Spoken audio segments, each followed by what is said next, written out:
स्वागत है आप सभी का। तो दोस्तों, हम निफ्टी का एनालिसिस क्यों करते हैं? निफ्टी का एनालिसिस अपने लिए क्यों ज़रूरी है? इसलिए ज़रूरी है दोस्तों, क्योंकि यदि हम इसका एनालिसिस छोड़ के स्टॉक के अंदर चले जाएंगे ना, तो हम इसका जो मोमेंटम है और मोमेंटम के साथ जो उसकी वेटेज है, वेटेज के अकॉर्डिंग जो स्टॉक मूव करता है वो उसको नहीं पकड़ पाएंगे। तो इसलिए निफ्टी फिफ्टी का एनालिसिस बहुत ज़रूरी है। तो आज हम निफ्टी फिफ्टी का प्रेडिक्शन करेंगे कि भाई क्या रहेगा मार्केट के अंदर। तो चलिए देखते हैं दोस्तों एक बार। तो वो इसलिए ज़रूरी है दोस्तों, क्योंकि अब यदि आपको स्टॉक की मूवमेंट पकड़ना है कि भाई क्या हो सकता है मार्केट के अंदर, वो सब कुछ इसके बिहाफ पर ही बेस्ड है। तो चलिए दोस्तों शुरू करते हैं निफ्टी का एनालिसिस। तो निफ्टी का एनालिसिस में सबसे पहले हम अपना मंथली टाइम फ्रेम और फिर वीकली टाइम फ्रेम, उसके बाद फिर हम जो भी अपना जो प्रेडिक्शन जज करेंगे उसके अकॉर्डिंग देखेंगे। जैसे कि ये मंथली टाइम फ्रेम में मैंने ये बोला था, ये वीक जोन है दोस्तों। इस वीक जोन में मार्केट स्टेबल नहीं कर पाएगी। यदि स्टेबल करेगी तो मार्केट को ये एक अप मोमेंटम या फिर कहीं ना कहीं एक क्लोजिंग देनी पड़ेगी कि एक जहाँ से मार्केट ने एक बाउंस बैक मारा था। बाउंस बैक कहाँ से मारा था वो अपने डेली टाइम फ्रेम में पता चलेगा। बस जस्ट हम एक बार इस पर मार्क कर लेते हैं कि हाँ भाई ये क्या बाउंस बैक है। तो यदि बाउंस बैक की बात करें तो हम वीकली टाइम फ्रेम के मंथली टाइम फ्रेम के जब वीकली टाइम फ्रेम में जाते हैं तो ये मंथली टाइम फ्रेम पे इसने मार्केट ने एक बाउंस बैक मारा था। ये देखो, ये पूरा कंप्लीट जब इस जोन में आए, इस जोन में आने के बाद मार्केट ने अपसाइड का मोमेंटम, लेकिन एक ही वीक में मार्केट ने सेम इन चार मतलब 1 मंथ की पूरी कार्रवाई को ख़त्म कर दिया था। उसके बाद देखो ये पूरा वीक मार्केट में नेगेटिविटी रही थी। उसके बाद आप देख सकते हो कि हल्का फुल्का सा एक मोमेंटम ये कहो या फिर मार्केट में अप एंड डाउन कहो, या आप देख सकते हो कि पूरा अप एंड डाउन एक बोरिंग कैंडल के टाइप, एक हैंगिंग मैन जो भी आप समझते हो, बेस कैंडल कुछ भी मानो, तो ऐसा आया था। तो यदि आप यहाँ पर आकर देखोगे, देखो कि मार्केट में जो फुल मोमेंटम आया था वो फुल मोमेंटम ये कंप्लीट था। और यदि आपको मार्केट को पॉजिटिव कंसीडर करना है ना, तो पॉजिटिव कंसीडर करने के लिए मार्केट को सबसे पहले तो क्या है कि इस लेवल के ऊपर क्लोजिंग देनी पड़ेगी। मार्केट को सबसे पहला जो एक इनिशियल फेज है, वो इनिशियल फेज ये है कि मार्केट का इसके अंदर एक मार्केट में आना पड़ेगा, और आने के बाद मार्केट को इसमें एक अच्छे से ग्रीन कैंडल के साथ इसमें एंट्री मारनी पड़ेगी। एंट्री मारने के बाद जो अपना क्लोजिंग बेस कंसेप्ट रहेगा ना, वो क्लोजिंग बेस कंसेप्ट ये रहेगा दोस्तों। यदि मार्केट जब 24,800 के आसपास आ जाएगी ना, तब मार्केट में हम एक पॉजिटिव मोमेंटम कंसीडर कर सकते हैं। फिर अपना जो नेक्स्ट टारगेट रहेगा, ये नेक्स्ट टारगेट ये रहेगा जो मतलब एक अपने को रेजिस्टेंस फेस करवाएगा, क्योंकि यहाँ से भी मार्केट में एक डाउनफॉल आया था। उसके बाद यदि आप देखोगे कि यहाँ पर भी है, ठीक है। तो लेकिन इस लेवल तक पहुंचने के लिए मार्केट को क्या करना पड़ेगा? सबसे पहले तो मार्केट को इस जोन के ऊपर एक क्लोजिंग देनी पड़ेगी। मे बी 200 से 250 पॉइंट की अप मोमेंटम मार्केट में चाहिए। जब अप मोमेंटम आएगी ना मार्केट के अंदर, इस लाइन के ऊपर जब मार्केट चली जाएगी ना, तो मार्केट में एक सेंस क्रिएट होगी, एक इमोशंस क्रिएट होगी कि मार्केट अपने लो से अप की तरफ जा रहे हैं। फिर उसके बाद मार्केट में ये लेवल आएगा। इस लेवल पर मार्केट को कंसोलिडेशन हो या फिर कुछ भी, लेकिन इस लेवल को इजीली मार्केट ब्रेक कर देगी। जब मार्केट इसको ब्रेक कर देगी ना, तो यहाँ से मार्केट में पॉजिटिव मोमेंटम आएगा दोस्तों। इस चीज़ को ध्यान रखना, क्योंकि कुछ ज़्यादा बड़ा रॉकेट साइंस नहीं होता है। और मैंने 2 मिनट के अंदर ही, 2 मिनट से भी पहले इस वीडियो का कंक्लूजन निकाल दिया। लेकिन यदि इसका कंक्लूजन को यदि पॉजिटिव में देखना चाहते हो ना, तो आपको ये देखो रिलायंस में देखना पड़ेगा।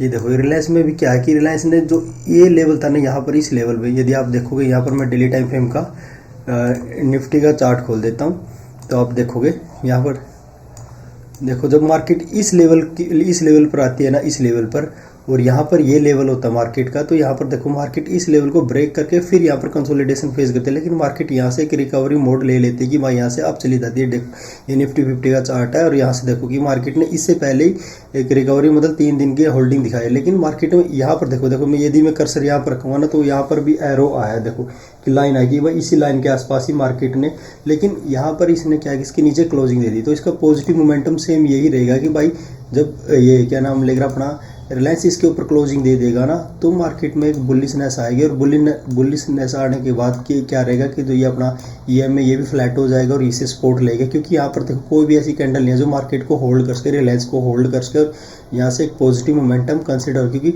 रिलायंस का क्यों डिस्कशन कर रहे हैं? रिलायंस का डिस्कशन इसलिए कर रहे हैं हम, क्योंकि भाई ये इसका टॉप वेटेज स्टॉक है। HDFC बैंक इसका 2nd नंबर का टॉप वेटेज स्टॉक है, तो इसलिए इसमें ये पॉजिटिव मोमेंटम आ गया। तो हमें रिलायंस को भी निफ्टी 50 के साथ देखना पड़ेगा कि हाँ भाई रिलायंस क्या बोल रहा है और निफ्टी 50 क्या बोल रहा है। यदि मैं 2 उसमें दिखाऊँ ना, एक बार 2 में दिखाता हूँ। यहाँ पर मैं निफ्टी 50 का चार्ट खोल देता हूँ, देखो, और डेली टाइम फ्रेम पर खोलता हूँ इसको।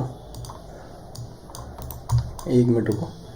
तो प्लीज़ दोस्तों, यदि आप वीडियो में कुछ समझना चाहते हो ना, तो ऐसा समझोगे। देखो हम इसको एक बार डिलीट कर देते हैं।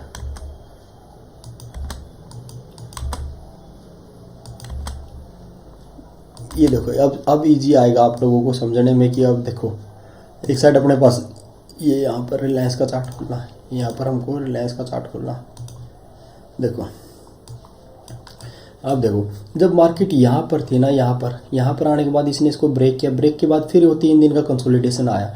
लेकिन यहाँ पर क्या कि मार्केट ने इसको ब्रेक नहीं किया, लेकिन उस ब्रेक से पहले मार्केट ने कंसोलिडेशन दिया। तो कहने का मतलब कहीं ना कहीं जो निफ्टी है ना वो पॉजिटिव मोमेंटम को दिखा रही है कि भाई हाँ यहाँ से पॉजिटिव मोमेंटम में मैं रेडी हूँ। लेकिन बट यदि पॉजिटिव मोमेंटम को एक मतलब +1 रैंक देना होगा ना, तो उसके लिए हमको इसको भी वॉच करना पड़ेगा, रिलायंस को भी, कि भाई रिलायंस को कम से कम इसके ऊपर तो आना पड़ेगा, मतलब 1230 के ऊपर मार्केट के अंदर इसको सस्टेन करना पड़ेगा। मे बी एक ग्रीन कैंडल के साथ वो आ जाए या कल आए, जब भी आएगी ना मार्केट में एक पॉजिटिव मोमेंटम आपको देखने को मिलेगा। और यदि यहीं आप HDFC बैंक को भी देखना, एक बार मैं इस पर यहाँ पर HDFC बैंक भी डाल देता हूँ। देखो HDFC बैंक, देखो HDFC बैंक में भी क्या चल रहा है भाई, एक बार देखो इसमें टोटली क्या कन्फ्यूजन चल रहा है कि हाँ भाई डाउन साइड आया, फिर कंसोलिडेशन आया, मतलब 3 दिन का इसमें भी कंसोलिडेशन। लेकिन इसमें भी जो जोन था ना, उस जोन को नीचे से ब्रेक किया। मतलब कहने का मतलब मार्केट को जब ये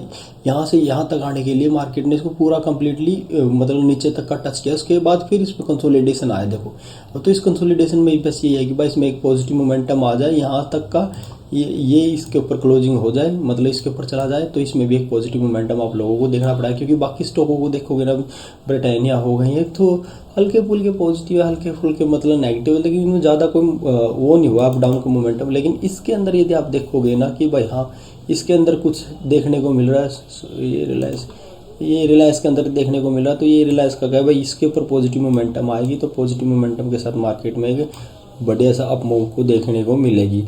और रही बात यदि अपनी लेवल्स की बात करें, तो एक बार मैं आपको लेवल्स भी बता देता हूँ कि भाई हाँ कि अपने को जो पेशेंस रखना पड़ेगा, वो पेशेंस एग्जैक्ट कहाँ पर रखना पड़ेगा। ये तो एक पूरा बॉक्स ही बनाया आपने, तो इसको हम छोटे टाइम फ्रेम पे शिफ्ट कर दे। देखो यहाँ पर देखो ये बाई कम्प्लीटली 20 MA की जो वीडियो बनाई थी उसको कम्प्लीटली अपोज कर रहा है, और उससे टोटली यहाँ से डाउन साइड का मोमेंटम दिखा रहा है कि हाँ भाई से रिएक्ट होकर डाउन आया। फिर देखो इसके नीचे यहाँ पर कंसोलिडेशन है। तो कहने का मतलब अपना पहला जो रहेगा ना, इसके ऊपर का वो रहेगा कि भाई इसके ऊपर एक अच्छी खासी क्लोजिंग दे, और उसके बाद फिर ये अप मोमेंटम रहेगा। और ये जो गैप बच रहा है ना, इस गैप को यदि कवर करेगा ना, तो मार्केट आपको ये वाला लेवल इजी देखने को मिलेगा दोस्तों।